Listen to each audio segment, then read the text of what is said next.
Elio guys, and welcome back to another episode of Infinite Magicraid, and following in after the Yoko spotlight / review where she was updated, so please check that video out if you haven't already.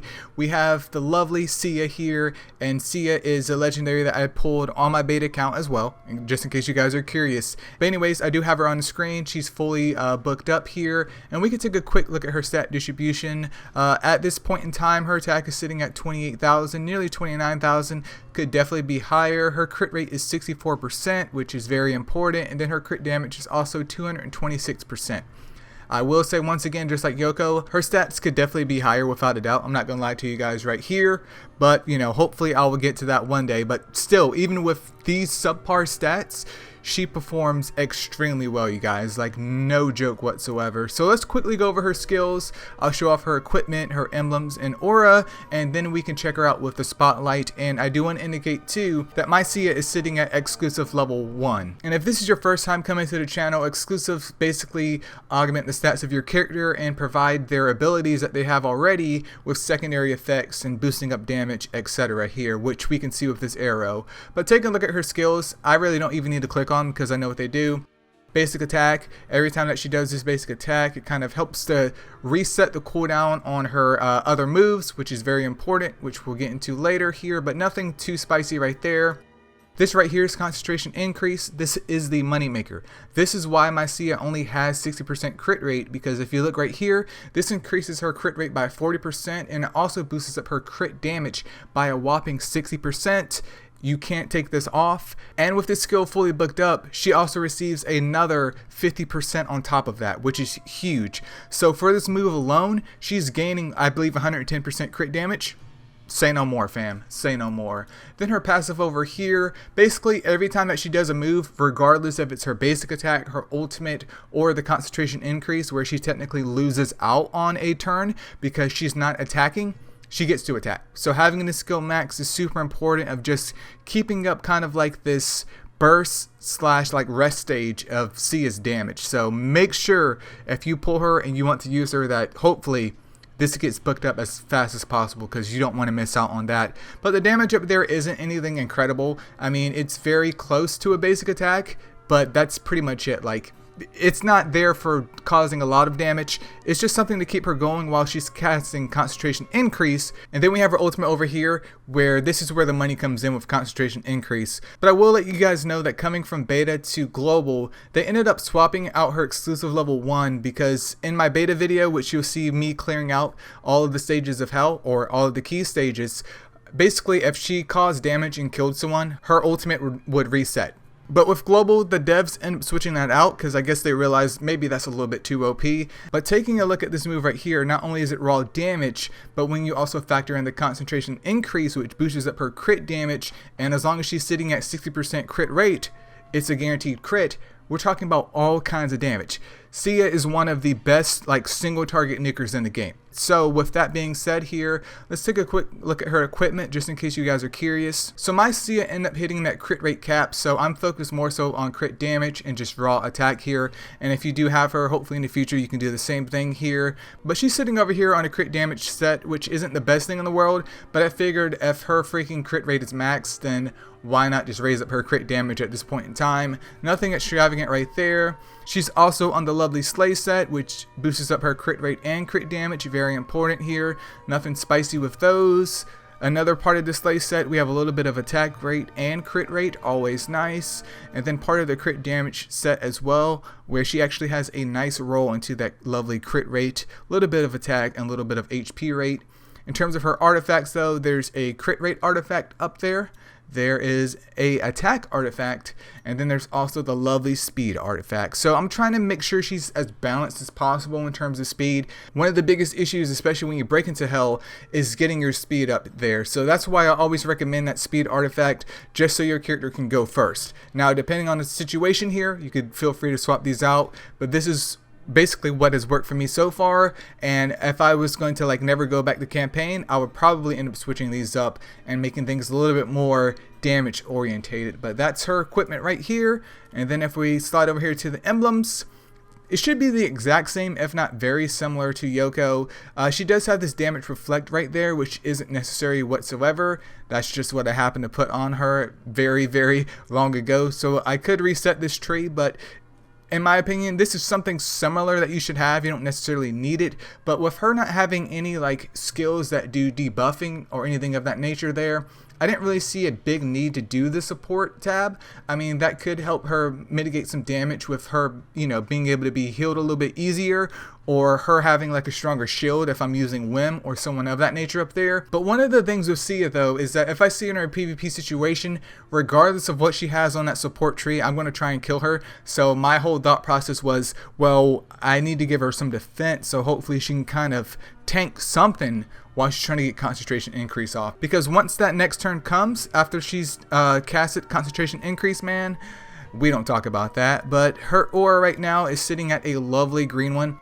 I just once again threw whatever I could on her as soon as the aura system came out and haven't really touched it here. But this one basically boosts up her crit rate for her basic attack by X amount. Nothing too extravagant, but you always use your basic attack. So if you're not a big fan of the basic attack, or over here you can get some of the more spicy ones, then something that can kind of boost up either her raw damage or maybe give her a little bit of survivability is always a great idea. So that way, if she kills a target, she can heal herself, which is good if you're fighting other units that you know are going to try and bash her ASAP. If not, I would probably end up just going raw damage on Sia and just YOLO it, because that damage isn't something that I want to compromise on whatsoever here. But let's go ahead and see her in action. Alright, so PvP just started here, and they obviously went first because they've been doing some work on my whole entire squad here, but let's see what we can do here. I'm going to go and pop up the shield on the lovely Whim. They do have Whim on their side as well here, but the thing with Sia is always make sure concentration increase is never on cooldown if you can. You want to start off with that move ASAP, because we also see with her basic attack where she automatically attacked anyway, so you're not technically losing out on a lot of damage. You are losing out on some, but it's not a lot here. Alright, so Luna is exposed, and hopefully with this example right here, it will show you just how good Sia is. It's very important too, because as a legendary, you do have, you know, some hopeful chance of pulling her one day, but she's very useful in a PvP situation where you want to nuke someone like Luna, where if Luna dies, this whole team falls apart. Space won't be able to carry them. Space, I believe, has one heal, and sure, they could maybe attack before me, but if they can't keep up with the healing or the damage that I'm dealing to them, the whole team's going to fall apart after that. So let's go ahead and pop her lovely ultimate after we've done concentration increase and pray for the best. And just like that, that was 768,000 damage on that Luna. Luna's passed away. That means this whole entire team composition is done with. It's time to go ahead and burn these guys down. Alright, so Space went ahead and she just passed away here. Whim is 140, but he's not really a threat because all he can do is just the shield, of course. And I do have my Whim over here too, hanging out.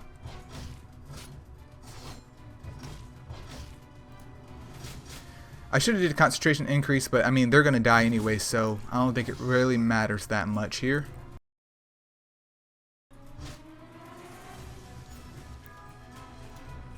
Alright, so one more example here. Always, once again, start off with the lovely concentration increase for Sia. And if you notice, I do have the lovely baby girl Rosalia, who I've mentioned before in a prior spotlight. So if you guys haven't checked her out either, I definitely think she is a very interesting epic, to say the least here. But we're going to go ahead and get that started here. We'll get Slackdo over here yelling. And then with Rosalia too, the main selling point of her is not only does she have like high burst damage at the beginning of waves, but also her lovely passive right here, which I'm going to go ahead and use here just to coincide with Sia. So what happens here with this second move is, great example, it deals X amount of damage and increases all allies crit damage by 30% for 2 turns. Not that huge, especially reading the skill, but if I do recall, with her exclusive level 3, it goes up to 60%. Or maybe 90, I think it's 60%, but still, that's very chunky, especially if you have Sia and you just literally began the game. I would definitely pick up a Rosalia if you could, and just run with those two until you can hopefully pick up something else to help fill your slots out as you like go through campaigns. So let's go and get this skill popped off here. Lovely Luna went hidden anyways, which is just great here. So we can do something else, like have Luna go ahead and boost up the attack for our squad right there. And let's see if we can break through that shield and make Luna pass away.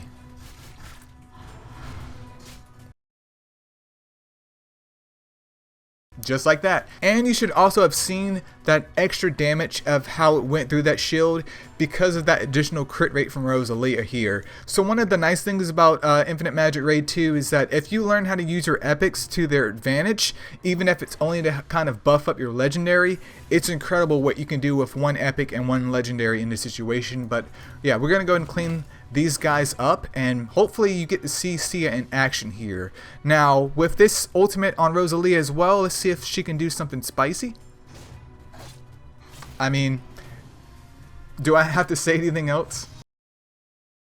But yeah, these guys are going to go and pass away here. Once again though, Sia is just a very incredible single target unit here. She is my favorite in the game so far because I don't have Dario. I don't have any of the other guys or girls yet either.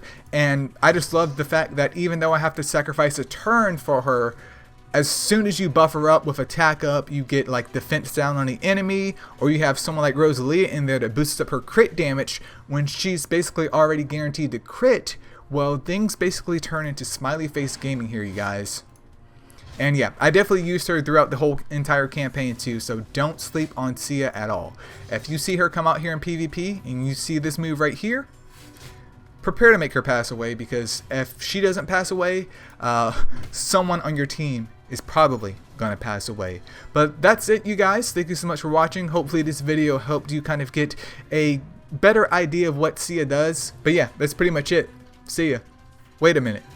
Have I been saying Sia and Sia as the same word? What? Infinite Magicraid. Play to slay.